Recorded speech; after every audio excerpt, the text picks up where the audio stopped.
أعوذ بالله من الشيطان الرجيم بسم الله الرحمن الرحيم yaa ngi ànd ak waa ëttu soxna yu baax yi.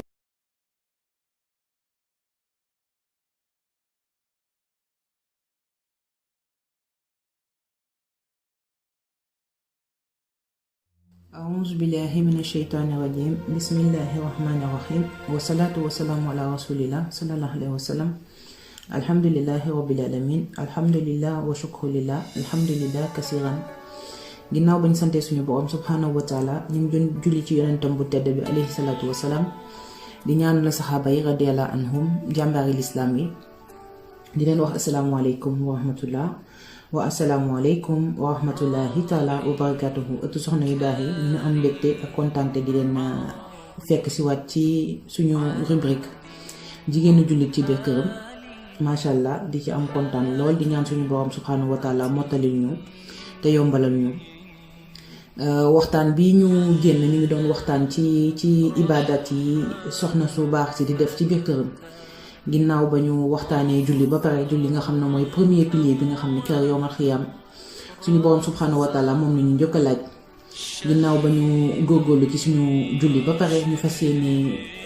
dugg ci zikrullah maanaam rappel d'Allah fàttali ko suñu borom subhanahu wa taala suñu borom subhanahu wa taala il nous dit dans le Coran dans la sourate 13 au verset 28 le tonnerre ceux qui ont cru et dont les cœurs se tranquillisent à l'évocation d'Allah. N'est-ce pas que par l'évocation d'Allah que les cœurs s'apaisent? Machallah. Suñu borom subhanahu wa taala mu ngi wax ni n'est-ce pas que du ci zikrullah ci fàttaliku sa borom ci la xol yi di dalee ci la xel yi di dalee ci la ñuy amee sakina machallah. Suñu borom subhanahu wa taala di ñu waxaat tamit ci sourate numéro 2 Baqara au verset 152 la vache. Souvenez-vous de moi et moi je me souviendrai de vous suñu borom subhanahu wa taala mu ñu naan fàttaliku leen ma te man tamit dinaa leen fàttaliku loolu moo ñuy wan ni importance bi zikru la am fàttaliku sa borom parce que suñu borom mooy ko ki nga xam ne kenn waru ko fàtte ba koy fàttaliku ndax suñu borom moom mooy ki ñu sàkk suñu borom moom mooy ki ñu bëgg suñu borom moom mooy ki ñu yërëm sàkk ñu ci mbëggeel ak yërmande bëgg ñu lool te yërëm ñu lool. suñu borom subhanahu wa taala dafa bëgg nit yëkkati nit suñu borom subhanahu wa taala dafa honorer être humain suñu borom subhanahu wa taala ginnaaw ba mu sàkkee nit ba pare lépp lu ñëw lu mu sàkk ci ginnaaw nit pour nit la c'est pour les besoins de l'homme. Allah subhanahu wa taala il a honoré l'être humain, il a honoré l'homme. Allah subhanahu wa taala il a créé l'homme et a donné à l'homme la capacité de désirer et la capacité de raisonner. Alors que Allah subhanahu wa ta'ala il a créé les anges avec une seule capacité, celle de raisonner et non celle de désirer. Et Allah subhanahu wa ta'ala aussi a créé les animaux avec une seule capacité, celle de désirer et non celle de raisonner. Et l'être humain, le fils d'Adam, a la capacité de raisonner et la capacité de désirer maanaam boole ñaari ci moom. Alors suñu borom subhanahu wa ta'ala dafa honorer nit dafa yëkkati nit te dafa fonk nit ndax lépp lu mu sàkk ci ginnaaw nit pour nit la c'est pour les besoins de l'homme suñu borom dafa sàkk ay mala pour ñun ñu ciy dund ñu ciy tukki lu ñu suñu lépp daal pour suñuy besoin la bu ñu waree bay sax parfois dañuy soxla bàyyi may pour liñ suñu ay tool suñu borom lépp lu mu sàkk après pour c'est pour les besoins de l'homme parce que tellement qu'il a honoré l'homme tellement qu'il a élevé l'homme tellement qu'il aime l'homme et il a de la miséricorde envers l'homme envers ses créatures suñu borom subhanahu wa taala mooy koo xam ne waruñu koo fàtte ba mukk moo tax ma ne suñu borom waruñu koo fàtte bay toog di ko fàttali suñu borom dafa war sax ci suñu xol sax ci suñu bopp te sax ci suñu xel surtout moo tax waxtaan bi ñu doon wax ni gëstu ju suñu diine jéem a xam kan mooy suñu borom ndax suñu borom kat boo demee ba xam ko dootoo ko fàtte ba mukk dootoo ko sax bëgg fàtte ndax du may doon wax il faut qu'on fasse la recherche de la science parce que si la science est un chemin maanaam bu fekkee gëstu sa diine yoon la wala gëstu sa borom yoon la nee nañ zikrullah mooy lumière bi nga xam ne moom mooy leeral yoon boobu mooy leeral sa chemin. Si la science est un chemin, le zikrullah, le rappel d'Allah est la lumière qui éclaire ce chemin, machallah. Ça veut dire que bu fekkee gëstu sa diine am maarifa ba xam kan mooy sa borom bu fekkee yoon la yoon bu lay yóbbu jannatul firdaws nee nañ yoon boobu la koy leeral lan la mooy zikrullah mooy rappel d'Allah di fàttaliku sa borom subhanahu wa taala te yonent bi alayhi salaatu wasalaam mu ñuy wax ci xadis ne xol bi nga xam ne dafa am zikrullah ak xol bi nga xam ne amul zikrullah dafay misaaloo ni ku dee ak kuy dund. Un cœur où il y a l'évocation d'Allah et un cœur où il n'y a pas l'évocation d'Allah, c'est comme l'exemple du vivant et du mort. Maanaam xol ba nga xam ne dafa tàmm zikr di fàttaliku boromam ak xol ba nga xam ne moom xamul sax lan mooy dafa fàtte boromam, c'est comme ku dee ak ku dund. te ci tafsir bu ñu nee xol un cœur où il y a le zikrullah maanaam dañ koy misaalee ni kër. maanaam kër goo xam ne dafa am zikrullah kër googu dafay dund kër googu dañ fay tudd yàlla te kër googu c'est rempli d'anges mais bu fekkee kër goo xam ne la borom kër ga dafa fàtte boromam subhanahu wa taala waliyaz billah kooku xolam dafa dee biir këram dafa dee dara dund fa ndax lan dañoo fàtte seen borom subhanahu wa taala bi nga xam ne moom lañ sàkk ki nga xam ne kenn waru koo fàtte subhanahu wa taala suñu borom subhanahu wa taala dafa sàkk ay anges Allah subhanahu wa taala il a créé des anges qui survolent les cieux à la recherche des assises de zikrullah, des assises de rappel d'Allah subhanahu wa ta'ala. Ils sont à la recherche de ces assises-là. Dès que ben ange gis fo xamné il y a un regroupement où ils font le zikrullah, ils se rappellent d'Allah subhanahu wa ta'ala, ils s'appellent entre eux et ku ci nek nan sa morom, venez, j'ai trouvé l'objet de votre recherche. ñu bàyyi lañ doon wër ñoom ñëpp ànd ñëw fekk fa góoba nit ñi toog di tudd yàlla ñu ñëw jox ci seen biir te mu loolu lay wan zikrullah solo bi mu am solo aux yeux d'Allah subhanahu wa ta'ala et aux yeux du prophète alayhi salatu wa salam. Dans le prophète alayhi salatu wa salam da daan conseiller aux sahaba radiyallahu anhum, il leur disait tout le temps gardez toujours la langue trempée dans le zikrullah. Maanaam daf leen daan wax ni fu ngeen toll fu ngeen mënti nekk na ngeen di tudd seen borom tout le temps ngeen tàmmal ko seen làmmiñ te saxaaba yi ndeysaan tey dañ doon topp ndigalu yonent bi daawuñu ci wàcc dara saxaaba yi dañ daan tudd yàlla dañ daan tudd yàlla di tudd yàlla di tudd yàlla ba dafa takkoon seen làmmiñ ba bu ñuy dugg ci toilette yi maanaam wanag bi ils étaient obligés de mettre une pierre sur leur langue pour lan pour bu ñu duggee ci toilette bi ñu war a bañ fa tudd turu suñu borom subhanahu wa taala tellement que ils étaient habitués à ça tellement que dañoo jëloon zikr def ko seen arme subhanallah jëloon zikr fonk ko teg ko ci kaw di ko dëkkal ko seen làmmiñ comme ni leen ko yonent bi alayhi salaatu wasalaam jàngalee alhamdulillah te suñu borom subhanahu wa ta'ala moom tamit mu ñuy wax ni souvenez-vous de moi dans votre fort intérieur et moi je me souviendrai de vous dans mon fort intérieur suñu borom subhanahu wa ta'ala boo koy fàtte tant que yaa ngi koy fàttaliku moom tamit du la fàtte mukk dalay fàttaliku saa su ne kon nañu dëkk ci di zikrullah di fàttaliku suñu borom di ko màggal di ko bàkk macha allah te di ko tuubal loolu yëpp ay zikr la julli ci zikr la bokk ndax da lay fàttali sa borom aji ji màkk ci zikr la bokk parce que da lay fàttali sa borom yeneen ak yeneen yëpp day joxe zakat yooyu yëpp ay zikr la ndax lépp lu lay fàttali sa borom subhanahu wa taala yëpp ay zikr la lire alxuraanul karim tamit zikr la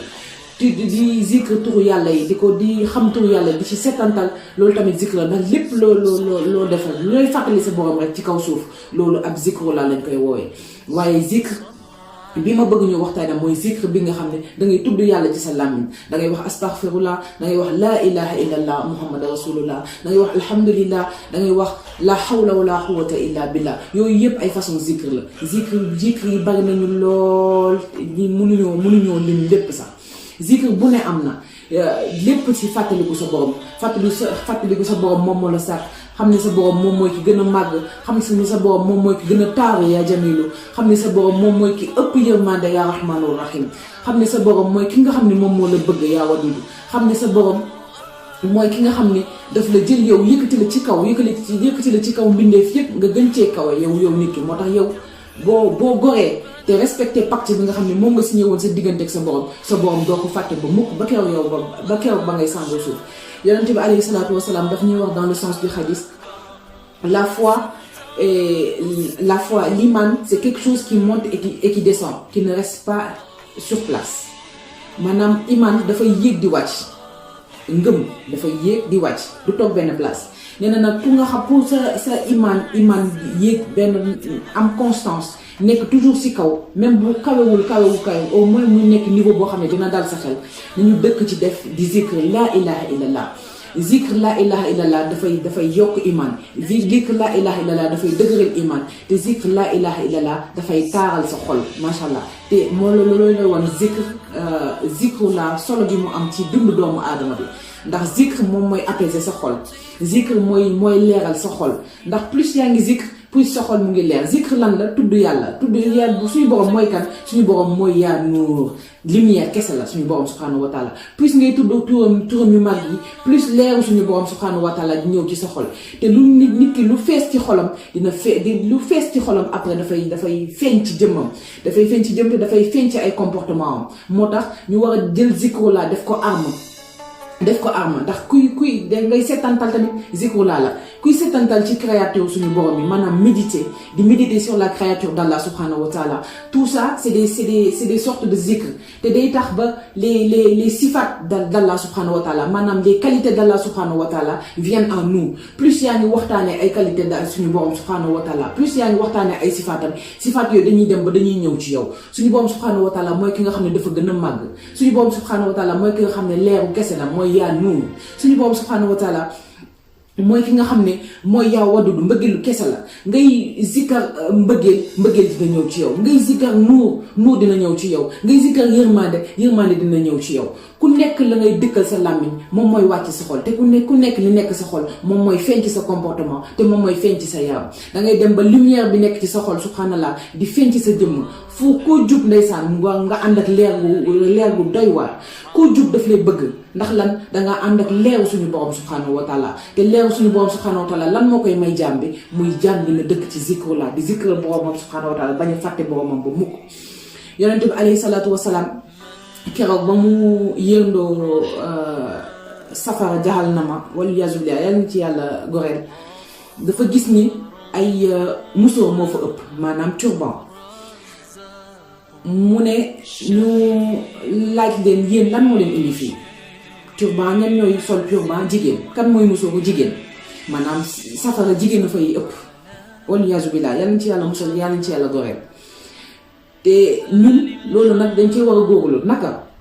moo ñu jël zikru laa def ko suñu arme lan moo tax ñun ñoo nar a ëpp safara parce que jigéen moom la jëw gën a yomb jigéen moom la dugg ci lu yoonam nekk gën a yomb jigéen moom la ñàkk gërëm jëkkëram gën a yomb ndax c'est exactement lu tax yonent bi alayhi salaatu wasalaam ne safara ji musóor a fay ëpp ndax ñoom duñu gërëm seen jëkkër dañu leen seen jëkkër jox ñu xeeb ko loolu dafa yomb jigéen moo tax nañu góorgóorlu bu baax di ci suñuy zikr te def ko arme ndax lan keroog yowmal xiyaam kat ñu bañ a ruus ci kanam yonent bi alayhi salaatu wasalaam góorgóorlu ba bañ a bokk ci musóor yi nga xam ne dañuy dem keroog safara jahannama wal iyaazu billah yan ci yàlla musal léegi ñu jël zikr def ko suñu arme ndax yonent bi sallallahu alayhi wasallam ñaax nañu plusieurs fois ci ne jigéen mooy ëpp safara léegi nag loolu ñun ñoo ci mën a góorgóorlu suñu bopp naka jàpp suñuy ndigal li nga xam ne suñu borom subhanahu wa taala moom lañu sant ñu koy def suñu borom sant na ñuy julli suñu borom sant na ñuy zikr nañuy zikr nag di tudd suñu borom saa su ne ndax moytu wax ju ñaaw moytu jëf yu ñaaw moytu lépp loo xam ne daal safaan la te loolu lan moo mën a taaral sa xol lan moo mën a taaral say jikko zikru laa di fàttaliku sa borom saa su ne yonent bi alayhi salaatu wasalaam nee na jigéen di nekk ci biir këram di menace muy bale wala muy fobere wala muy raxas ak lu mu mënti def mu dëkkal ci làmminam en même temps astaghfirullah kooku récompense am nee na mu ngi mel ne ki nga xam ne ma ngay bale kaaba ga 70 fois loolu récompense gënu koo rëy ndax lan yaa ngi defa toppatoo sa biir kër yaa ngi menace sa biir kër boole koog zikrullah gu sell boole koog zikrullah gu màgg boole koog zikrullah boole ko di tuubal sa borom subhanallah te it jigéen ji nga xam ne moo ci biir këram di togg ñam bi nga xam ne pour njabootam la wala muy togg pour ku mu mënti doon wala muy togg pour même pour ay voisins togg ga bu mu ko wegee na ko booleeg ànd ak sell ba pare boole ko zikrullah itam togg go nga xam ne danga koy togg boole koog laa ilaha illallah muhammad rasulullah ba togg ga jeex togg googu ku ko lekk ku ci lekk ci kattan ak yërmande suñu borom nit ko mën na fa jaaree gide ba faaw nit ko mën na fa jaaree suñu borom gide ko ba faaw moo tax kenn xamul booy togg ak looy mënti togg même bu fekkee kaasu meew sax ngay defar pour sa doom wala nga koy defar pour sa borom kër wala ngay defar pour sa gan wala ku mu mënti doon kaasu meew sax bu ko xeeb boo koy def boole ko zikrullah bu sell laa ilaha illallah muhammad rasulullah dara gënu koo taaru ndax loolu ku ko naan wala ku ko lekk ñam ba ku ko lekk suñu borom subhanahu wa taala ci kattanam ak yërmande mën na koo gide te yonente bi alayhi salaatu wasalaam daf ñu daan digal ni jigéen buy togg ci këram ne na ci yokk ndox ndax mu gën a bari mun ci tibbal keneen jigéen bi nekk ci bi këram saa yu togg na sóoraale ni xëy na voisin bi amul lu mu lekk xëy na dina am gan boo jëkkëram borom këram dina wàcc am ku mu àndal ñëw bu ñëwee dina am lu mu lekk loolu yëpp da nga koy sóoraale te kenn xamul suñu yërmande suñu borom subhanahu wa taala fan la koy jaarale kenn xamul barke suñu borom subhanahu wa taala fan la koy jaarale léegi nag togg boobu ngay togg boole ko zikrullah boole ko xol bu rafet boole ko tudd yàlla subhanahu wa taala day tax ka képp ku ko lekk mën nga faa jaaree taawu ba faw képp ku ko lekk mën nga faa jaaree gidewu ba faw ci kattan ak yërmande suñu borom subhanahu wa taala moo tax ñun jigéen ñun ñu nekk ci biir kër gi nañu jël zikrullah def ko suñu arme jël zikr def ko suñu xarit fonk ko lool te bañ ko soofantal bañ ko négliger boobu jël ko def ko arme boo xam ne c'est une arme puissante ndax gis nga ku saxalul zikrullah ci sa làmmiñ wala nga am jot wax leneen dangay wax lu sa yoon nekkul dangay jëw tey jii jigéen mu ngi nekk ci biir këram di jaamu yàlla tey jii jigéen ne nañ la meilleure place pour la femme pour faire sa prière c'est l'endroit le plus reculé de sa maison maanaam ci biir néegam ca wetu lalam sax boobu moo gën a wóor nee nañ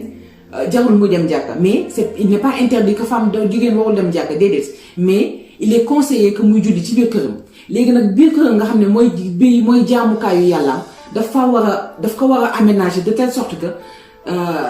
ce sera une maison d'Allah subhanahu wa taala ndax moom mooy jàkkam mooy jigéen gi parce que ñu góor ñi moom mën nañoo génn saa su ne dem julli ci jàkka ji macha allah waxtu bu leen neex mais ñun suñu biir kër dañ ko war a def ambiance de diine maanaam dañ fa war a installer ambiance de diine de telle sorte que boo fi nekkee tu te sens dans la maison d'Allah subhanahu wa taala te këru Allah subhanahu wa taala lan moo fa sax zikrullah moo fa nekk te foo xam ne dafa am zikrullah bu abondant seytaane du fa taxawaalu et ce sera la maison des anges kër goo xam ne zikr kese la ay ange kese ñoo fay nekk Abu Hurayra radiyallahu anhu ak Abu Saïd al-Khudri radiyallahu anhuma attestent tous deux avoir entendu le messager d'Allah sallallahu alayhi wa sallam dire: il n'y a pas un groupe de personnes qui s'assoient pour faire le zikr là sans que les anges ne les entourent, que la rahma d'Allah subhanahu wa ta'ala ne les enveloppe et que la sakina ne descende sur eux et qu'Allah ne les mentionne avec fierté parmi ceux qui se trouvent auprès de lui. Et ceux qui se trouvent auprès d'Allah, c'est qui? C'est les anges. yaa ngi toog fi nga toog nekk ak ay nit bul xeeb kenn même bu dee yow kese sax yow toogal nga def sa zikr nekk ak sa doom nekk ak sa borom kër wala nga nekk ak say xarit ak say ami jaam même sa ay voisins ngeen toog di zikr nee na foofu rek suñu borom subhanahu wa taala wàtte na leen fa sakina wàtte fa yërmandeem te ay ange ñu ngi ñëw enveloppé leen ak seeni ailes et ils forment une colonne jusqu'au trône d'Allah subhanahu wa taala. Donc kon zikr dafa rëy ndax ange yi en fait zikrullah la ñuy dundee. zikr bi nga xam ne dañ koy def ñun toog nii ci benn endroit bu doyee di toog ci suuf suñu sijaada di zikr di tudd suñu borom di zikr di tudd suñu borom loolu dafay woo ange yi te bu fekkee da nga ko tàmmal sa kër tàmmal ko sa làmmiñ tàmmal ko sa xol chaque jour heure ba nga koy def c'est un rendez-vous pour les anges en fait tous les jours dañuy wàcc ñëw seet si ndax yaa ngi def zikr ba ou pas pour ñoom ñu ñëw bokk ci zikr ndax moom moo leen dundal moom mooy dundal seen am. te ñun ñii tamit suñuy ruux lan moo koy dundal zikr d'Allah subhanahu wa taala le rappel d'Allah subhanahu wa taala mooy dundal suñuy am te bu ñuy def zikr gat nopp bay njëkk a dégg mooy suñu nopp balaa beneen nopp di ko dégg te suñu nopp boobu bu déggee suñu xol lay wàcc te bu wàccee suñu xol dafay jëm suñu ruux directement alors suñu zikr la mooy dundal suñu ruux ba pare bala muy dundal yeneen ni ruuxu doomu aadama kon nañu jël zikrullah def ko suñu arme nañu jël zikrullah tasaare ko suñu biir kër yi surtout suñu néeg fu ñu mënti nekk daanañ ba parce que zikr du lenn loo xam ne daf lay apaiser dañuy indi sakina comme ni ñu ma ko waxee léegi ci xadis bi dañuy indi tranquillité et tu es apaisé subhanallah te dafay leeral sa xol te comme ni ma ko waxee léegi rek lu fees ci xol rek dina fees ci jëmm te nuuru suñu borom subhanahu wa taala rek mooy fees ci sa jëmma te ñëpp dañ lay bëgg ñëpp lañ lay bëgg a jege ñëpp dañ ndax taar gi ngay àndal ndax jamaal gi ngay àndal ndax lan sa xol dafa feesal zikrullah sa xol dafa set ci zikr sa xol amatul tâche ndax lan yaa ngi tudd sa borom yaa ngi tuubal sa borom yaa ngi toroxlu ci sa kanamu borom yaa ngi wan sa borom ni doo lenn lu dul jaamu suñu borom subhanahu wa taala yaa ngi am humilité sa digganteeg sa borom subhanahu wa taala yaa ngi suufeel sa bopp sa digganteeg sa borom subhanahu wa taala ndax xam nga ni yow kat mbindeefu suñu borom subhanahu wa taala kese nga mën a doon mënoo nekk leneen ginnaaw mbindeefu suñu borom subhanahu wa taala moo tax nañ def zikr la def ko suñu arme ñun jigéen ñi nañu moytu bu baax a baax ndax boo dëkkalee sa làmmiñ zikr laa kat di ci tuddutoo yàlla doo am jotu jóg doo am jotu def leneen loo xam ne suñu borom sant la ko yow di nga wéy ci ndigal yi suñu borom bi subhanahu wa taala di nga taaral sa xol di nga taaral sa ay jikko te di nga taaral sa biir kër ndax kër goo xam ne zikrullah dafa sax seytaan amu fa yoon amu fa place du fa sax taxawaalu ndax këru ange lay nekk te kër gi dafay bu boobaa dafay xëy neex tout le temps dafay set tout le temps ndax lan zikrullah nga dëkk booy fobeere yaa ngi zikr yaa ngi tuubal sa borom booy bale yaa ngi zikr yaa ngi tuubal sa borom booy togg itam yaa ngi zikr yaa ngi tuubal sa borom tey jii boo ko defee mu nekk sa ambiance de diine sa biir kër say doom màgg ci sa borom kër di ci épanouir moom itam loolu gisuma lu ko dàq ci kaw suuf c'est un paradis sur terre en fait tey jii boo fekkee da ngay installer ambiance de diine sa biir kër tey bu fekkee dafa am ku jóge ci mbedd ma koo xam ne bokkul ci sa biir kër jóge ci biti ñëw sa biir kër di la seet si bu ñëwee bu fëggee ca buntu ba rek boo ko ubbilee na nga koy teeroo mu nekk góor mu nekk ku jigéen na nga koy teeroo rek kooku bu yegsee du ñemee wax safaan du ñemee def safaan du ñemee ñëw jël si indi ba yóbbu ndax lan parce que ñëw na fekk na la yow ci sa ambiance u diin ñëw na fekk gis ni yow kat sa biir kër yàlla rek nga fiy dund yàlla kese nga fiy dund boo nee ubbi buntu bi gis mu nekk nit nga nekk asalaamaaleykum wa rahmatullahi taala wa barakatuhu bu sell bu rafette taaru bu yegsee toog nga commencé waxtaane yàlla bu boobaa du ñemee wax safaan du ñemee jëw du ñemee lenn du ñemee wax dara bu ñibbee lu muy njëkk a def mooy lan dina yóbbu te bu boobaa lan la yóbbu lu taawu la yóbbu ndax la muy gis ci yow ban impression la am ci yow ndax sa kër yaa ngi ko def këru yàlla suñu borom subhanahu wa taala defoo ko këru caaxaanukaay kër goo xam ne boo dugg see da ngay ñëw naan waa kii de lee wax lu sa yoon nekkul seytaane dugg nga wal yaasu billah nga ay bàkkaar fekk la ci moo tax ñun jigéen nga xam ne loolu daf ñoo yomb nañ ci góorgóorlu bu baax ngoy bu baax ci zikrullah di zikr saa su ne di tudd suñu borom saa su ne di fàttaliku suñu borom saa su ne nga xam ne moom ki nga xam ne kenn waru koo fàtte yaa xaaliq nañuy fàttaliku suñu borom saa su ne di tudd suñu borom dëkkee tudd suñu borom te di ñaan suñu borom yombaluñ ñu ko surtout ndax tamit lu munti am te rek suñu borom subhanahu wa taala moo ñu ko permettre parce que ni ma koy waxee tout le temps noy mu yegg suñu borom la neex wax mu yegg suñu borom la neex dox mu àgg tamit suñu borom la neex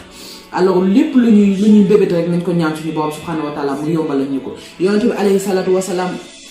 moo ne woon yaa Muwaad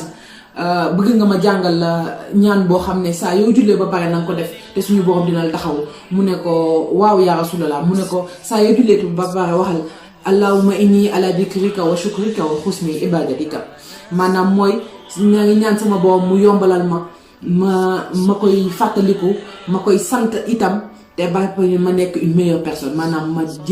ma nekk nit ku baax une meilleure personne moo tax nañuy yokk di ñaan suñu borom di ko ñaax ndax lu am rek subhanahu wa taala moom la ñaan ko mu permettre ñu ñaan ko mu yombalal ñu te ñaan ko mu musal ñu ci seytaan ak ay njoñam di yamale waxtaan bi fii ba xam naa ba beneen yoon insha allah di tuub bu baax a baax kàddu yu dëng yi di ko tuubal sama borom astaghfirullah wa atubu ilayhi di leen ko tuubal yéen lépp lu si jub rek sama borom la subhanahu wa taala moom borom yërmande ji yaa rahmaanur rahim di leen wax assalaamu alaykum wa rahmatullahi taala wa barakatuhu. Subhanaka allahumma wa bihamdik ashhadu an la ilaha illa anta wahdak la sharika lak. Subhana rabbika rabbil izzati amma yasifun wa salamun ala mursalin walhamdulillahi rabbil alamin. Astaghfirullah wa atubu ilayhi. Nastaghfiruka wa atubu ilayhi.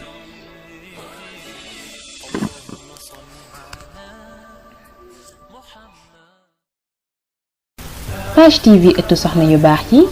page yu ñëpp la ñu ngi lay ñaan nga aimé sa page Facebook abonné ci sa chaîne YouTube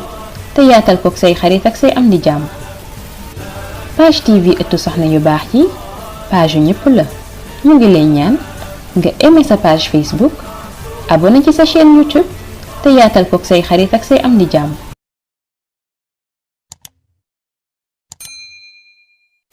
Page TV ëttu soxna yu baax yi